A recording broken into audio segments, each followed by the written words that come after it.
Pacifica, this is Democracy Now! The demonization of carbon dioxide is just like the demonization of the poor Jews under Hitler. Carbon dioxide is actually a benefit to the world, and so were the Jews. President Trump is considering naming a prominent climate change denier to head a new White House panel looking at the national security implications of global warming. The official, William Happer, has long claimed increasing the amount of carbon dioxide in the atmosphere will actually benefit humans. We'll speak to David Wallace Wells, author of the new book, The Uninhabitable Earth: Life After Warming. Climate change is a lot worse than people think, in part because scientists and journalists have not really told the full story of what was happening. We used to be told that it was coming centuries down the road. In fact, it's right now in the present, and we're doing that damage ourselves in real time. We used to be told that it was an issue of sea level rise. In fact, it's an all-encompassing threat. It will affect agriculture yields, conflict, economic growth. In fact, there's really no life on planet Earth that won't be affected by it in the coming century. But first, criminal justice advocates have scored a victory as the Supreme Court limits the ability of states to seize property and impose excessive fees on people accused of crimes. The case was filed by a man in Indiana after state officials seized his $42,000 Land Rover after he was caught selling drugs for $225. We'll speak with a former judge and Justice Department official who now campaigns against excessive fines. All that and more coming up.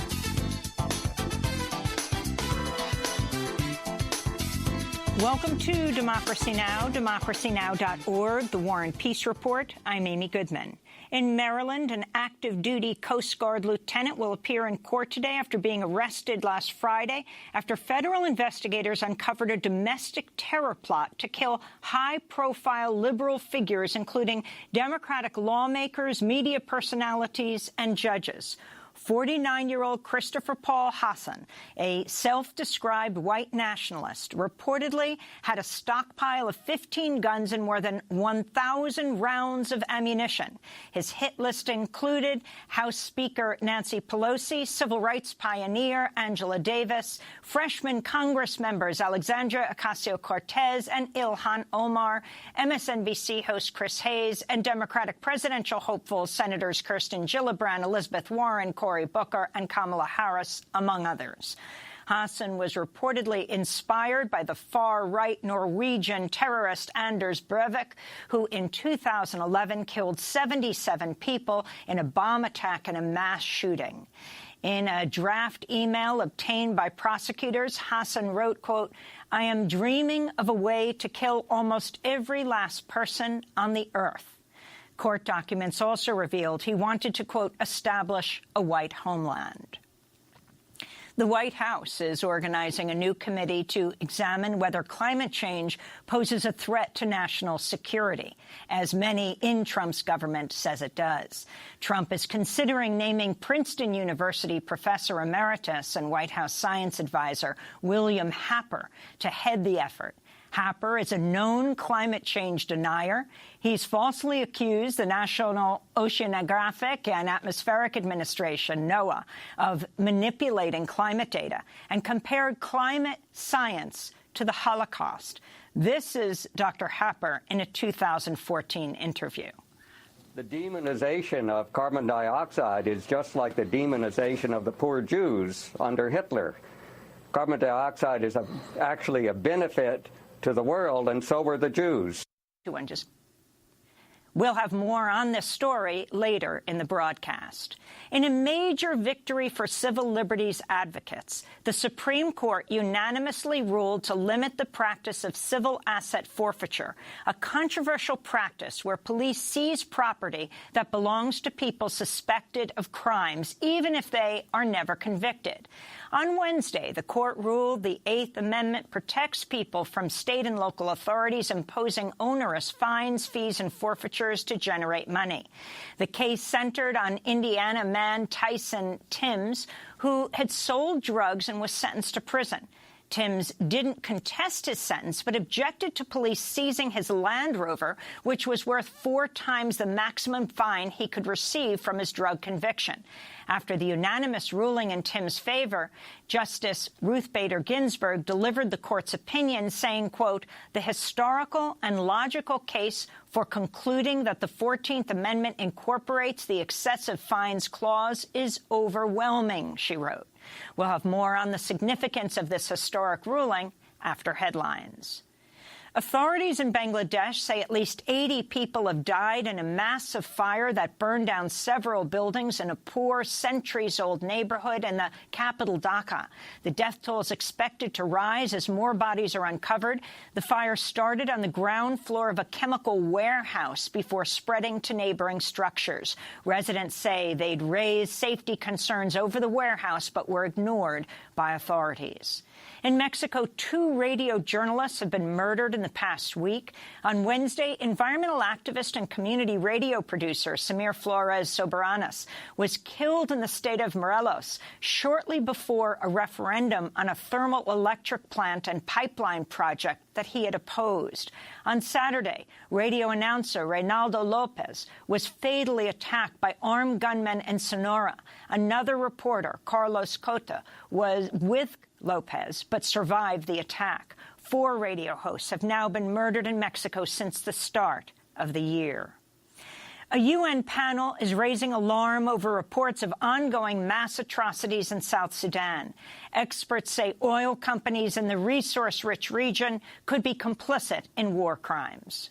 There are thousands of civilians who have been forcibly displaced following a scorched earth policy in which the parties to the conflict are attacking the villages, torching the homes, killing civilians and raping women and girls. If you are involved in oil extraction in that area and you are asked to assist one side or the other, you could be accused of complicity in war crimes. 3 foreign oil companies operate in the region: the Chinese National Petroleum Company, Petronas of Malaysia, and the Indian Oil and Natural Gas Corporation. The companies own joint projects with state-owned Nile Petroleum Corporation, known as NILPET. In Egypt, sources have confirmed 9 men were executed Wednesday over the 2015 car bomb killing of Chief Prosecutor Hisham Barakat. The men testified to being secretly detained, tortured, and coerced into confessing. 6 others were executed earlier this month over the 2013 killing of a police officer and the 2014 killing of a judge's son. Egypt has sentenced hundreds of people to death since President Abdel Fattah al-Sisi came to power following the 2013 coup. Human rights groups have condemned the executions. In a statement, Amnesty International said, quote, "Egyptian authorities must urgently halt this bloody execution spree, which has seen them repeatedly putting people to death after grossly unfair trials in recent weeks." In Syria, coalition forces evacuated hundreds of civilians from what is said to be the last ISIS-held enclave in the region. The U.S.-backed Syrian Democratic Forces say they will storm the eastern town of Baghouz once all civilians have left. President Trump has personally rejected an Alabama woman's request to return to the United States after she left the country in 2015 to join ISIS fighters in Syria. Secretary of State Mike Pompeo said Wednesday 24-year-old Hoda Mathana is not a U.S. citizen, but her attorneys insist she does hold U.S. citizenship and was born in Hackensack, New Jersey. She's now in a refugee camp in Syria with her 18-month-old son. In West Virginia, teachers are heading back to the classroom today after a successful 2-day strike, which resulted in the demise of an education reform bill that sought to legalize charter schools. Meanwhile, in Oakland, California, teachers are set to launch their strike today as they demand fair wages, smaller class sizes, and more resources for their teachers. Teachers are drawing attention to the soaring cost of living in the Bay Area, while public school salaries remain stagnant and schools suffer from budget cuts. House Democrats are planning to introduce a resolution Friday to block President Trump's national emergency declaration to construct a U.S.-Mexico border wall. In the Senate, Republican Susan Collins of Maine said Wednesday she would support a resolution to halt the emergency declaration. At least 4 senators from the Republican caucus would have to join with all 47 Democratic caucus senators to achieve a majority in the Senate that could pass such a measure. President Trump ally and former advisor Roger Stone's heading back to court today after he posted an Instagram photo Monday depicting federal judge Amy Berman Jackson with crosshairs next to her head. The text in the now-deleted post read, "Through legal trickery, deep state hitman Robert Mueller has guaranteed that my upcoming show trial is before Judge Amy Berman Jackson, an Obama-appointed judge who dismissed the Benghazi charges against Hillary Clinton and incarcerated Paul Manafort prior to his conviction for any crime. Fix is in. Help me fight for my life at StoneDefenseFund.com. Stone was indicted last month as part of special counsel Robert Mueller's investigation. He pleaded not guilty to lying to Congress, witness tampering, and obstruction. Former Trump attorney and fixer Michael Cohen has agreed to testify about his work for Donald Trump before Congress next Wednesday in an open hearing. The news came as Cohen's upcoming prison term was pushed back by 2 months after he requested time to recover from a surgical procedure. Cohen was sentenced to 3 years for tax evasion, bank fraud, campaign finance violations, and lying to Congress, after admitting he broke federal campaign finance laws by paying hush money to 2 women during the 2016 presidential campaign. He'll begin his sentence in May. CNN reported Wednesday special counsel Robert Mueller may be wrapping up his probe and could release his report to Attorney General William Barr as soon as next week. Trump told reporters he would leave it up to Barr to decide whether to make the special counsel's report available to the public. Democratic lawmakers have repeatedly called for the open release of the report. Last month, a bipartisan bill was introduced in an effort to make Mueller's findings open to all. Former New York Congressmember Joe Crowley has joined the corporate lobbying firm Squire Patton Boggs. The 10-term Congressmember was defeated in a stunning upset in last year's midterm primary by then 28-year-old Alexandria Ocasio-Cortez. The lobbying firm represents fossil fuel interests, the arms industry, and a private prison company, among others. Some of its clients include Gulf Energy Alliance, which promotes oil and gas drilling, and the conservative Koch-backed Policy and Taxation Group. Former Republican Congressmember Bill Schuster is also joining the firm. Independent Senator Bernie Sanders raised nearly $6 million in the first 24 hours after launching his 2020 presidential bid, crushing the fundraising efforts of his fellow 2020 hopefuls. California Senator Kamala Harris was the second highest fundraiser, receiving $1.5 million in donations in the 24 hours after her announcement. Sanders' campaign said the average donation was $27, the same as during his 2016 presidential run. In Chicago, actor Jussie Smollett has been arrested and charged with felony disorderly conduct for filing a false police report. Smollett is said to have faked an attack that sparked widespread outrage last month. The actor, a star on Fox's hit TV show Empire, told police he was violently attacked on the street in an apparent hate crime. Smollett, who is African-American and gay, said the attackers shouted homophobic and racist slurs as well as, quote, "This is MAGA country," and placed a rope around his neck. Police say Smollett paid the 2 brothers, who were personal acquaintances of Smollett, to carry out a staged attack. The Chicago Police Department cite records from a hardware store where the brothers purchased the rope and surveillance video of them picking up other supplies. Earlier this week, local media reported the attack was planned after a racist letter addressed to Smollett and sent to the Empire studio did not receive much attention. The letter contained a white powder, which was later determined to be aspirin. The FBI is now reportedly investigating the letter. Jussie Smollett has rejected the recent reports and maintains he gave a truthful account of the attack. And in Austin, Texas, immigrant rights activist Patricia Okoumou who made national headlines last year after she scaled the Statue of Liberty to protest family separations, climbed atop a Southwest Key building Wednesday to protest the company which operates detention centers for migrant children. Earlier this week, the group Tornillo, the occupation, led a series of actions protesting immigration policies and the treatment of migrant children in the Texas border town of El Paso. Activists from the group staged what they called an intervention at the Border Patrol Museum and brought cards with messages of support to migrants locked up at the Southwest Key Detention Center in El Paso. This is organizer Juan Ortiz speaking at the Border Patrol Museum action. The United States foreign policy has affected change through structural violence, through economic violence. They become economic refugees, humanitarian refugees, and that's what it should be recognized. Don't let them tell you that it's a violent people that are coming.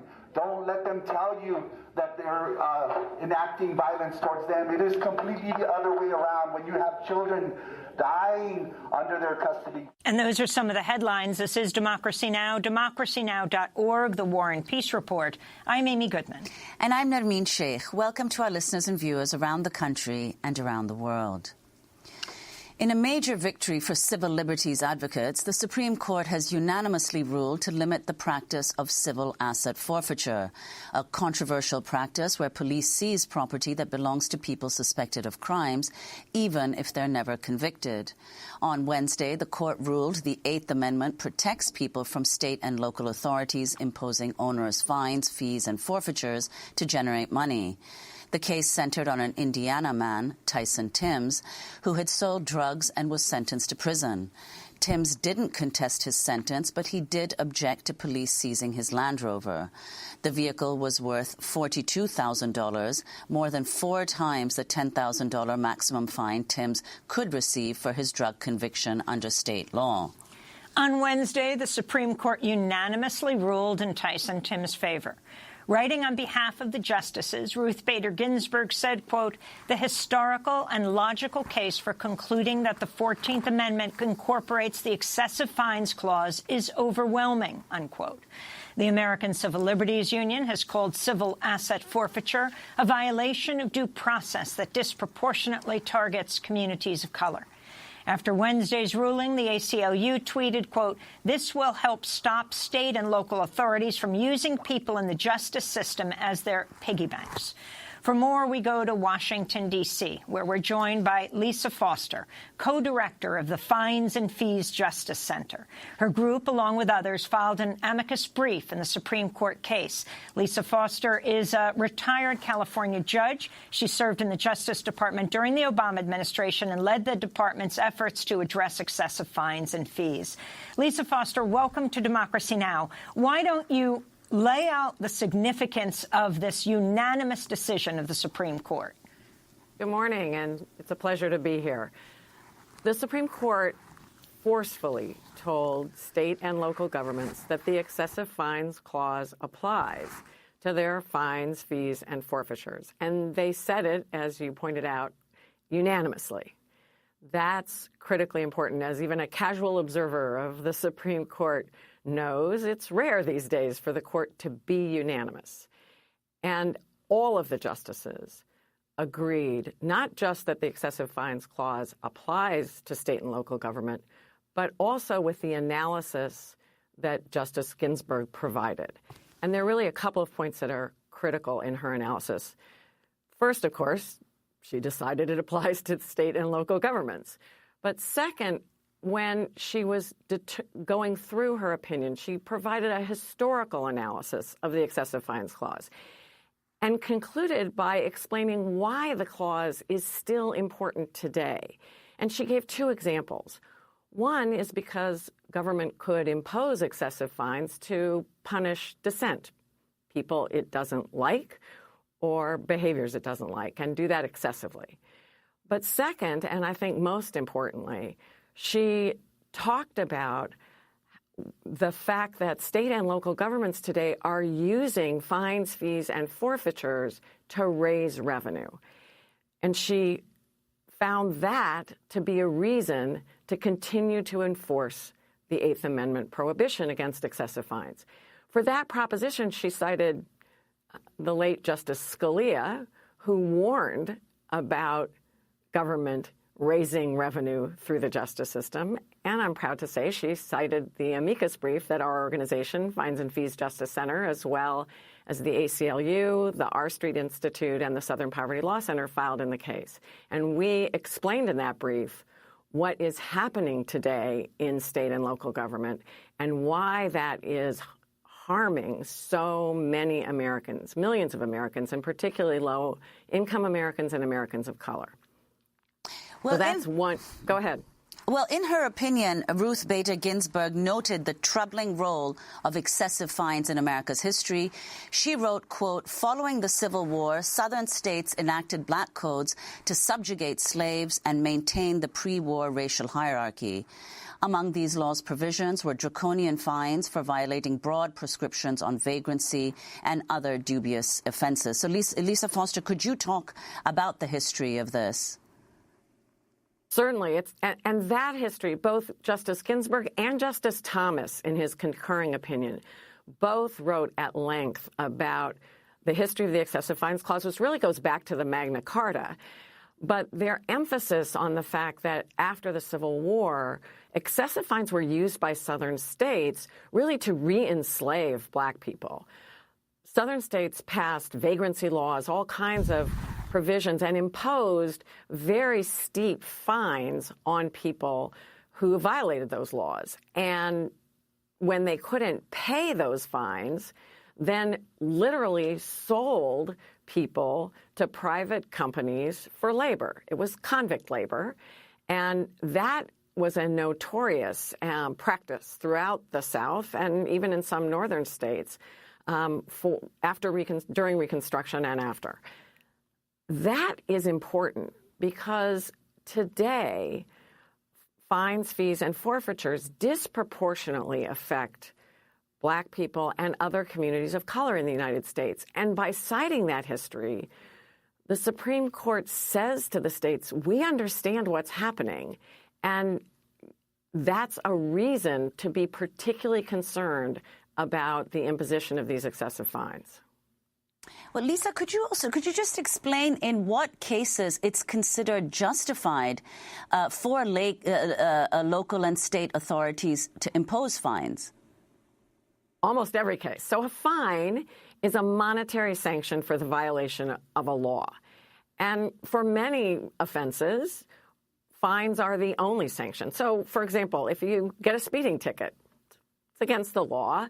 No one's going to send you to jail, or at least they shouldn't, for speeding. So we impose a fine. Fines are imposed in traffic cases. They're imposed in civil code violations, municipal code violations. They're also the principal way that we sentence people in misdemeanors and often today in felonies.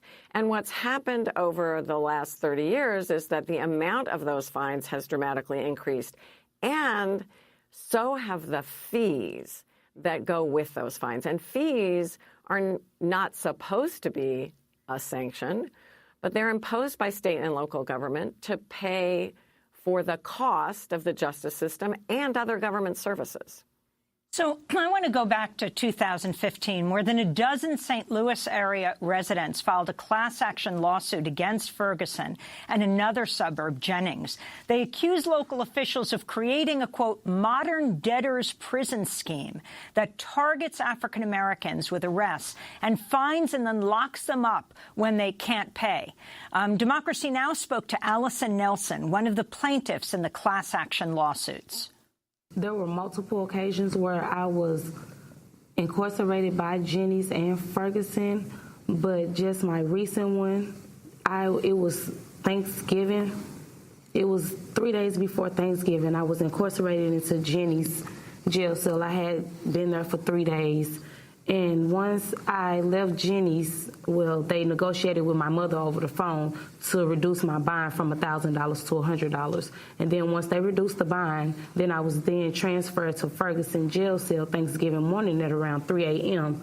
And I sat there for a few hours. And then once they had shift change and the other CO came in, the correctional officer came in. I guess he was in a good mood Thanksgiving morning because he came in, called out a list of names, and he was just like, okay, at the time my bond was $700, and he was just like, oh, if you could come up with $100, then you could go home. So then we weren't given free phone calls at all, so I had to call my mother on the collect phone, and when you're supposed to speak your name, I had to yell through the phone that, oh, they're giving me $100 bond, come and get me.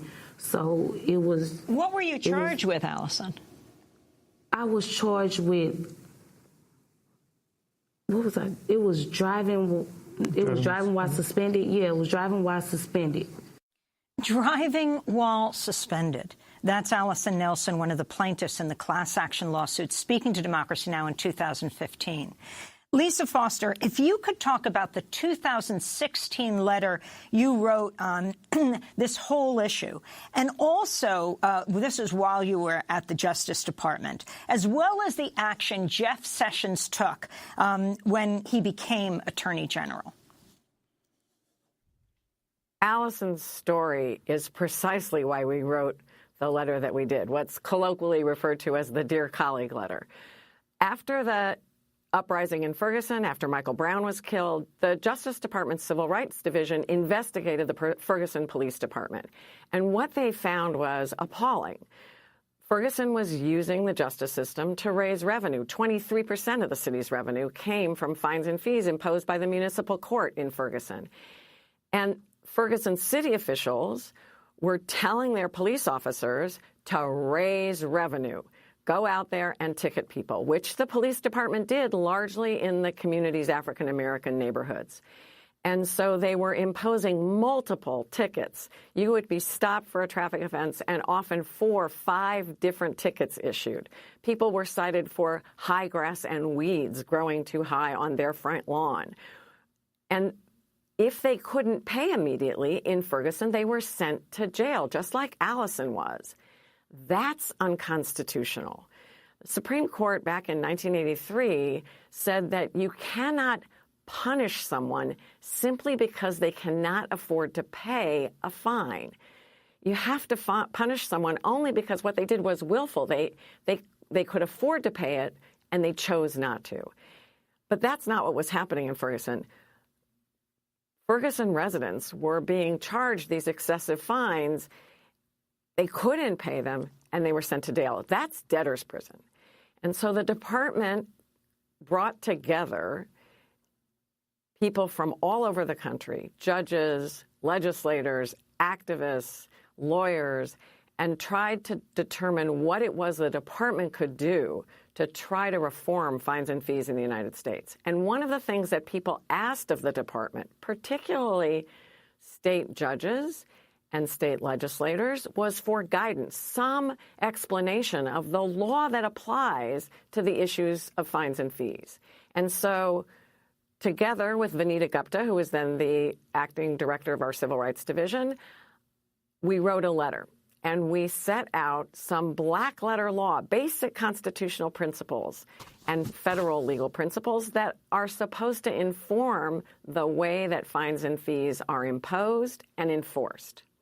And we sent that letter to every state chief justice and every state court administrator. And I have to say it was well received. Many Supreme Court justices or chief justices sent the letter out to their entire bench, every judge in the state. In Arizona, the chief posted the letter online. And judges all over the country realized that what they had been doing was unconstitutional.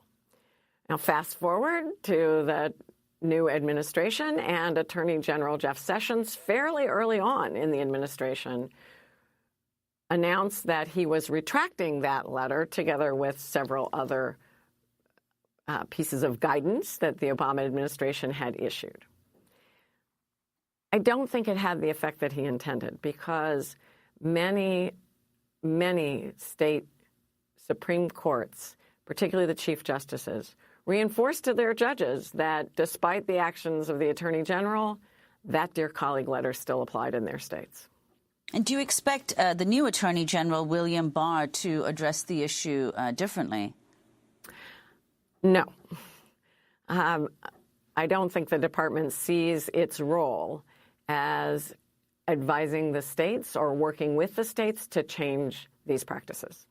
I wanted to go back to 2016 when we spoke to a woman named Janice, a native of Little Rock, Arkansas, who said she wrote a check for $1.07 for a loaf of bread that bounced. The debt ballooned after fees and fines to nearly $400. Janice spoke to Democracy Now! On condition of anonymity from fear of arrest. I want to go to that clip. On several occasions, I have been arrested by Sherwood Police Department for bounced checks, insufficient funds checks. I even been arrested on my job, 2 different jobs, as a matter of fact. One with 2 different hospitals. My checks has totaled, I would say, less than $1,000 worth of checks, and they're little small checks. I was a bad manager. I didn't keep a good register, so therefore I had bounced checks.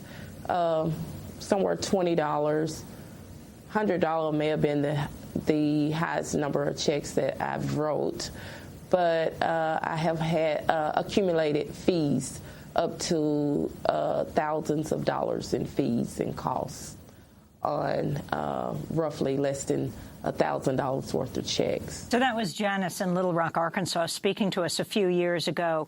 So what happens now with people like Janice and everyone else as a result of this?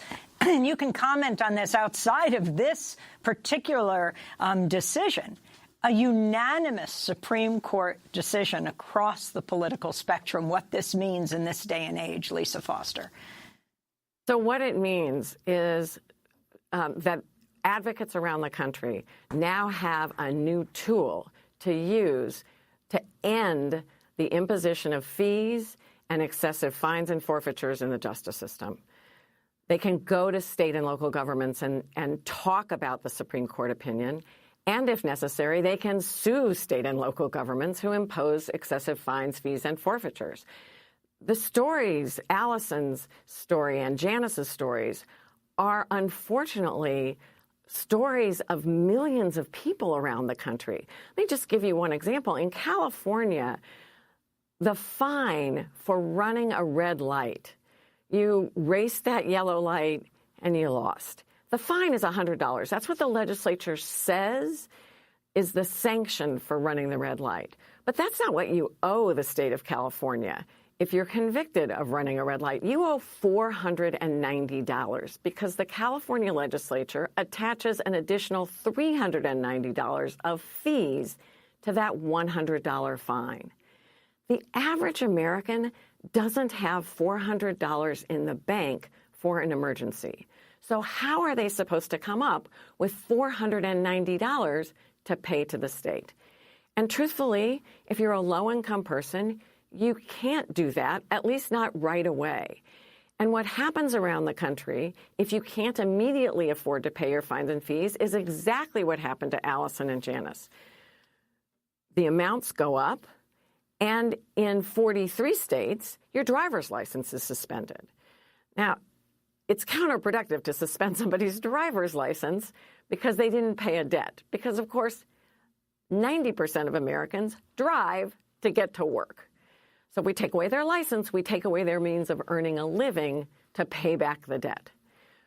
And so many Americans drive even while their license is suspended because they have to go to work, they have to get their kids to school, they have to get a family member to the doctor. And if they're stopped by law enforcement for driving on a suspended license, it's a misdemeanor. Now they have a criminal record. More fines and fees are imposed. And we've created an endless cycle of punishment and poverty. That is happening all over this country today. And this case gives advocates a new tool to fight those practices.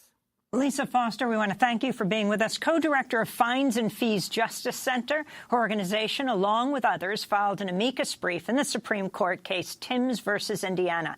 She's a retired judge, former director of the Office for Access to Justice at the U.S. Department of Justice.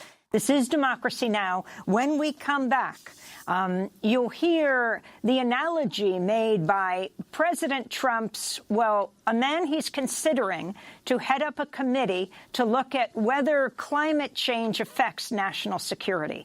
We'll speak with the author of a new book, The Uninhabitable Earth. Stay with us.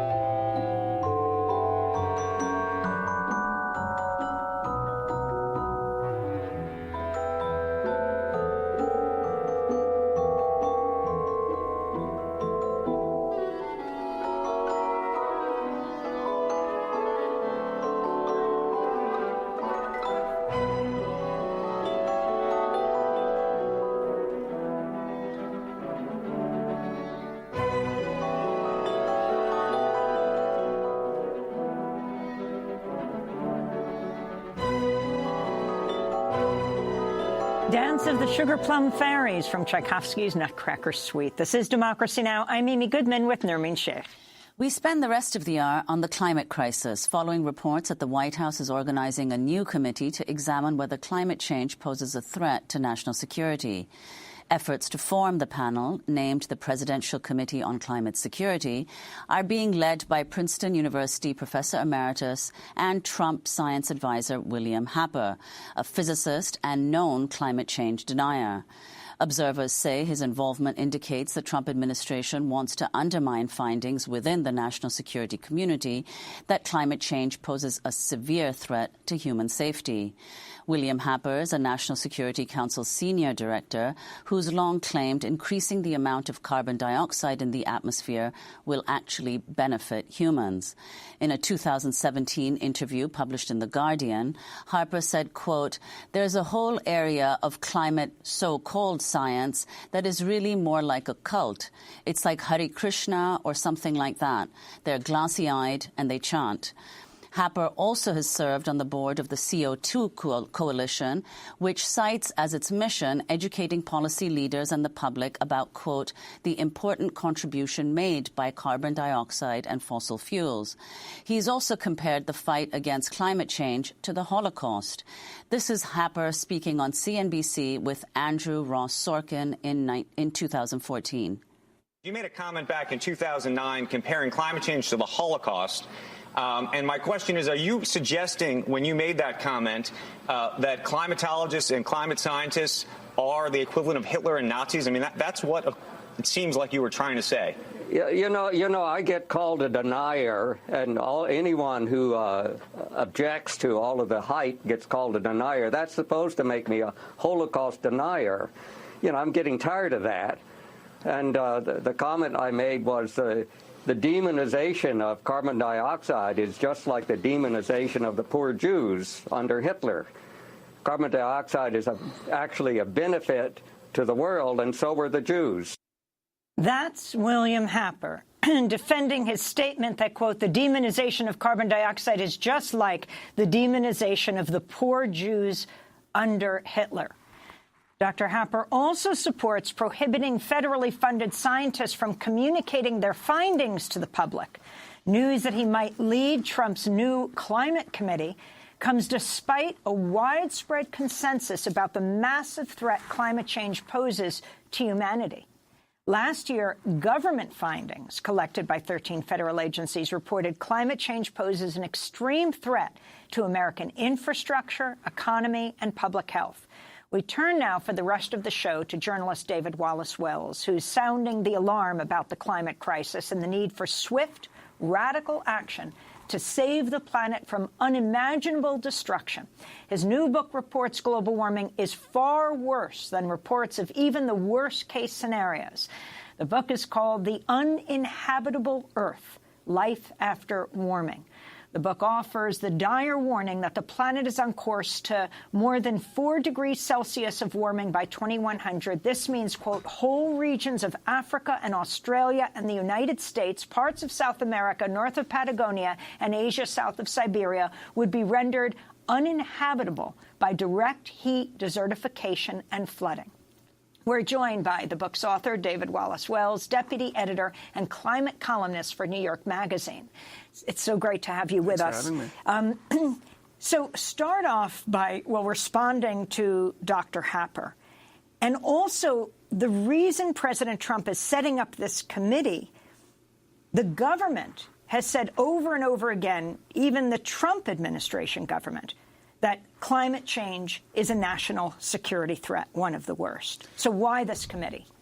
Well, I think you put your finger right on it, which is that they want to discredit those findings. And it seems like they're looking for people not just who hold their same ideology, that they're disinterested in climate, but that they are going to irritate the liberals who are watching this very closely.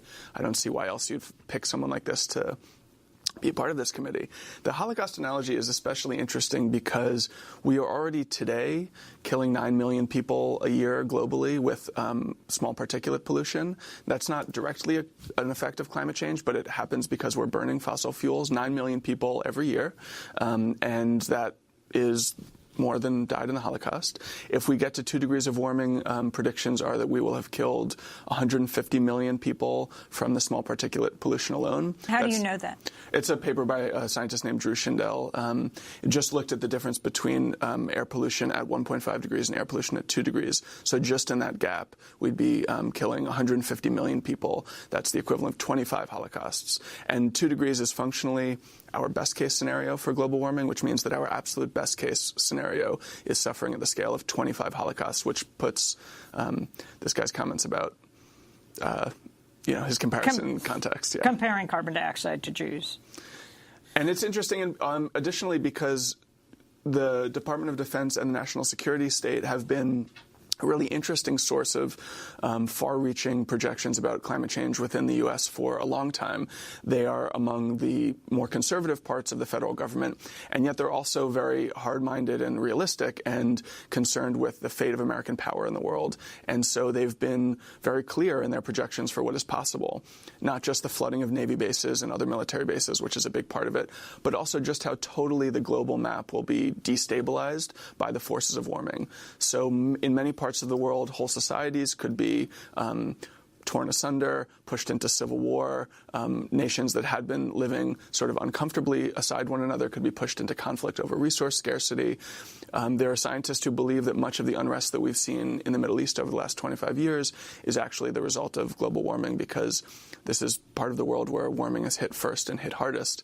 And the people studying the relationship between conflict and warming suggests that for every half degree of warming, we'll see between 10 and 20% increase in conflict, which means if we get to 4 degrees of warming by the end of the century, which is not my projection, by the way, that's what the UN thinks where we'll be if we don't change course, that we'll have twice as much war or more by the end of the century. Well, is that what you mean? I mean, the U.S. military not only, of course, has warned of this being climate change being a national security threat, but they've also talked about climate change as a threat multiplier. Now, what does that mean? Is that what why don't you just... Yeah, climate change is an all-encompassing threat. It touches every aspect of life on the planet, and many of those impacts are going to be damaging. So there's a cost to economic growth.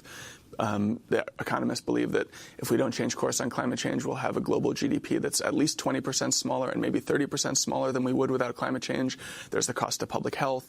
There's the impact of drought and agricultural yields. Again, if we get to 4 degrees by the end of the century, we might have grain yields that are half as bountiful as we would without them, which means we'd have to feed 50% more people and have half as much grain to give them.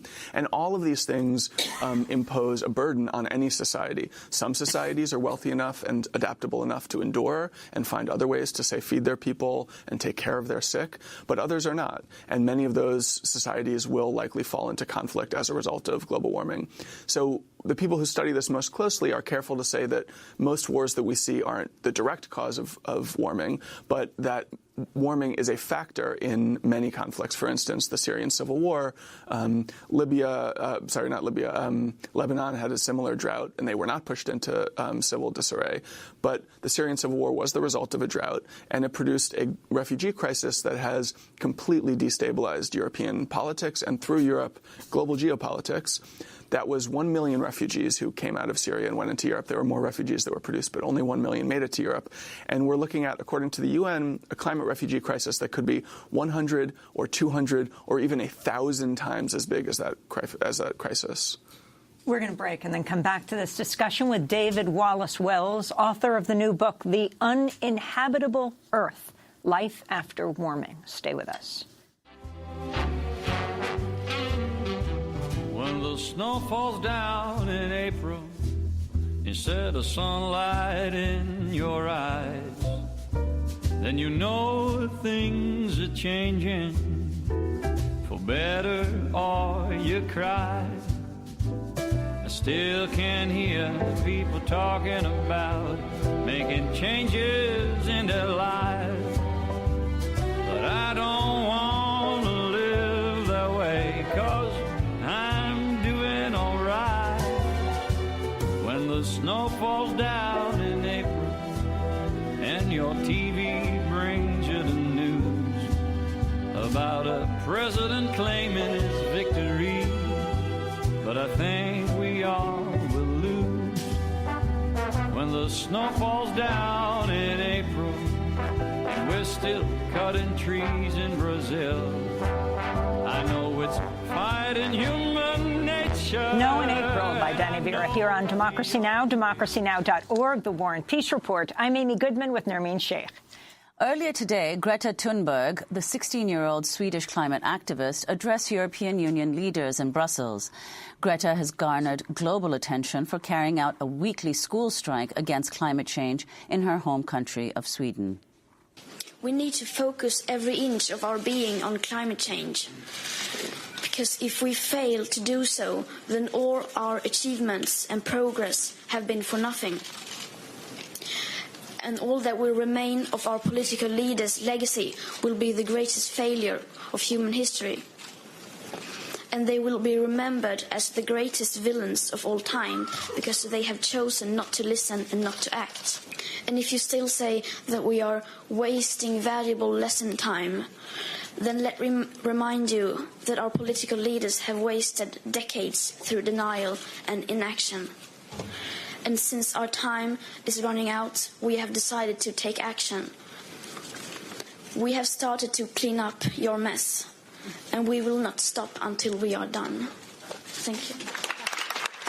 Swedish activist Greta Thunberg speaking in Brussels at the European Union today. We're joined by David Wallace Wells, deputy editor and climate columnist for New York Magazine. His new book is titled The Uninhabitable Earth, Life After Warming. So, David, could you respond to what Greta said?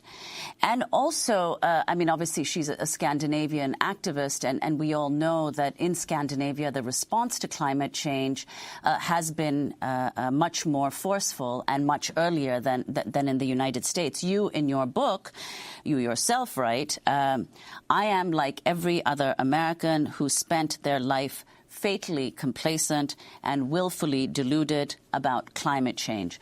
So first your response to her, and then explain how you went from being a complacent American to writing a book called The Uninhabitable Earth. Well, first, I would say I'm in awe of Greta. I think she's done an incredible service to the planet, and I think she's not alone. All of the children who are mobilizing on this issue, I think, have an incredible moral stature that shames us grown-ups, their parents and grandparents, for what we've done and are continuing to do. I think the activism that she's inspired is thrilling, actually, exhilarating, and you see it not just in Sweden but all across Europe. I think you see it with Extinction Rebellion, and it started in the UK and is now spreading in the US, and all of the activism that's pushed the Green New Deal here. I think things are actually on the ground changing quite rapidly. The sort of gold standard measure of public opinion in the US on climate is this Yale study that comes out every December, and the numbers there are that more than 70% of Americans believe global warming is real and happening now. More than 70% are concerned about it. Those numbers have jumped 15% in just a few years. They've jumped 8% since March. So things are moving quickly. The question is whether our policy will move quickly enough to respond.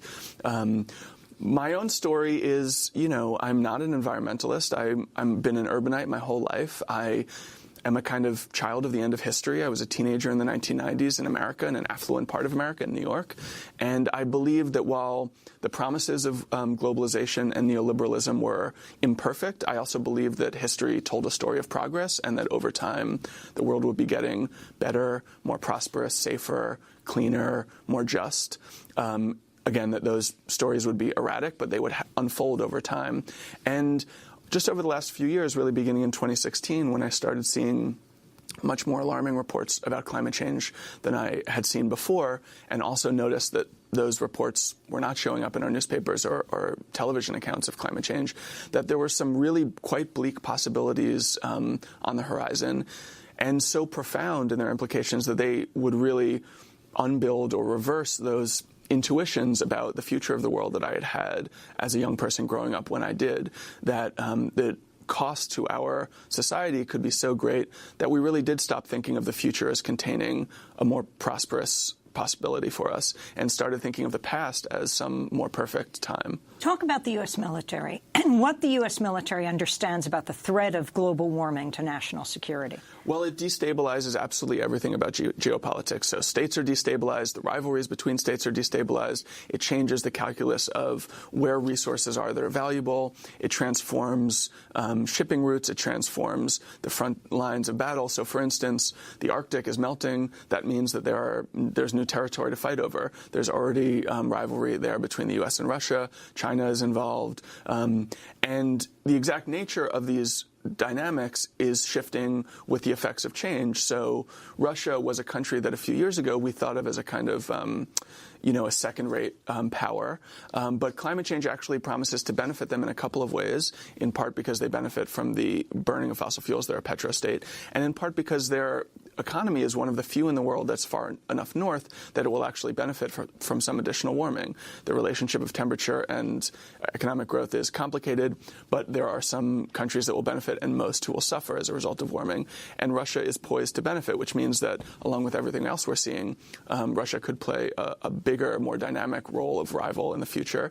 And the same is true of China. The way that they're approaching the South China Sea and building new islands in that sea suggests that they are trying to establish new footholds in a theater that had been essentially dominated by the U.S. military since World War II, and which their own footholds are at risk of disappearing because many of those islands are going to be underwater by the middle of the century. But I mean what the U.S. military understands. This is Trump's problem, right? Why he's setting up this committee. Because they are a strong force for understanding, calling it the great national security threat of the 21st century. Yeah. And understanding the effects of, for example, climate migration, the pressures people will feel leaving their countries to go to others to save themselves. So Trump has to discredit all of this if he wants to succeed in denying climate change. He has to discredit his entire government.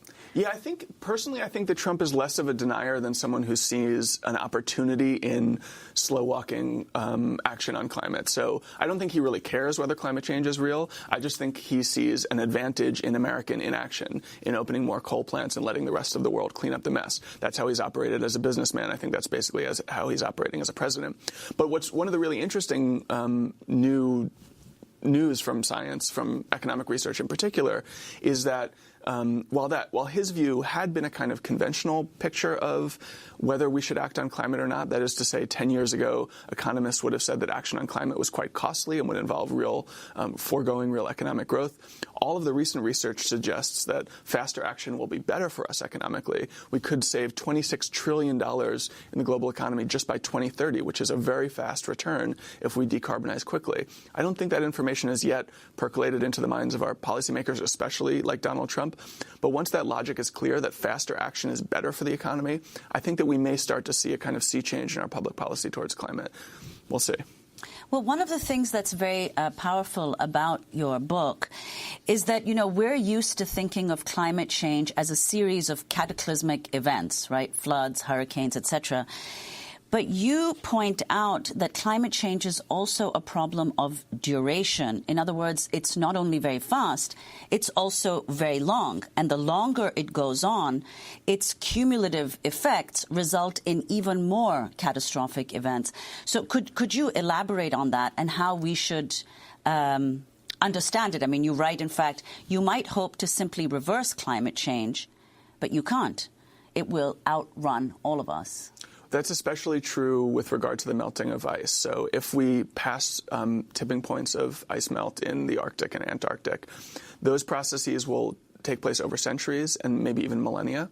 But the scale of the impacts that they will bring are enormous. So we could see at least 100 feet of sea level rise, possibly as much as 260 feet of sea level rise if we melt all of the ice. And that would completely transform the map of the world. But I think it's also important to understand that climate change is not a binary system. It's not a question of whether it's happened or not. It's not a question of whether we've passed a threshold of catastrophe or not. Every tick upward makes the impacts worse, and every tick upward we avoid will make them better. So at 2.5 degrees, we'll be considerably worse off than we were at 2 degrees. At 3 degrees, worse than 2.5 degrees. And while the scale of some of these possible horrors is therefore kind of almost paralyzing horror show, it's also a reminder of just how much power we have and will always have over the climate. If we get to 4 degrees, it will be because of action we take now. And but that means that we can avoid getting there if we take action quickly. And the different responsibilities of people in different countries, like the United States versus in the global South? Yeah, I mean, the U.S. has the lion's share of historical emissions, and so there's a strong argument that we should be a true moral leader on this issue. At the moment, China is the biggest driver of emissions, and I think going forward will be the main driver of the future climate of the planet, because American emissions and EU emissions are falling, although not fast enough, and Chinese emissions are growing. I think that this sort of scarier, uglier moral calculus has to do with the impacts, which is to say that it's the global South that's being hit hardest. That's already the case, but it will certainly be the case in the decades ahead. You're projections that many of the biggest cities in India and the Middle East will be lethally hot in summer as soon as 2050, which means you really won't be able to go outside during the summer without incurring some risk of heat stroke. Obviously, Bangladesh is at risk of flooding about half of its landmass. And it's especially grotesque when you think that those two countries were for so long the colonies of Britain, who invented the Industrial Revolution and built an empire off of fossil fuels. But what's also you point out that it's not just a question of consumption in the U.S., for example. It's also the sheer waste. You write, 2/3 of American energy is wasted, and Americans waste 1/4 of their food. I mean, you would think that this is a fairly easy problem to resolve. Well, I think that climate change, in a certain way, is an easy problem to resolve if we just had policy that was focused on it and enough muscle behind it. But yeah, absolutely. Everywhere you look, there are solutions like that. So there's a lot of talk now about lifestyle choices and consumption, and particularly diet as it relates to climate change. I personally feel that basically all the talk of lifestyle choices is a distraction from policy and the things we need to do at that level. But there's research that shows that if you feed cattle seaweed, their methane emissions fall by as much as 95 or even 99%, which means that if we legislated that all cattle farmers fed their cattle seaweed, that we wouldn't have to worry about the impact of eating beef. We could just eat beef guiltlessly. Or if we invested aggressively in lab-grown beef and didn't involve animal suffering at all, we would still be able to have the pleasure of those meals without imposing any carbon footprint on the world. And there are really those kinds of solutions almost everywhere you look. There are some sectors that are a little harder to decarbonize, for instance, air travel, some sectors of industry. But there's exciting, interesting technological movement on those fronts, too. We have 10 seconds. Why you chose the title, The Uninhabitable Earth? The short answer is for hyperbole. I think that we need people to be alarmed, and while I think true uninhabitability is vanishingly unlikely, it is conceivable, and the fact that we've brought it into view at all is a huge indictment of everything we've done over the last few decades. Well, David Wallace-Wells, we want to thank you for being with us, Deputy Editor and Climate Columnist for New York Magazine. His new book, titled The Uninhabitable Earth, Life After Warming. That does it for our show. We have a job opening, accepting applications for a full-time 1-year paid news fellowship. Details at democracynow.org. Democracy Now! Produced by Mike Burke, Dina Guzder, Carla Wills, Tammy Warrenoff, Sam Alcoff, John Hamilton, Ravi Karen, Hani Masood, Charina Nadura, Tay Marie Astudio, and Libby Rainey. Special thanks to Miriam Barnum, Mike DeFilippo, Miguel Noguera. I'm Amy Goodman with Nermeen Sheikh.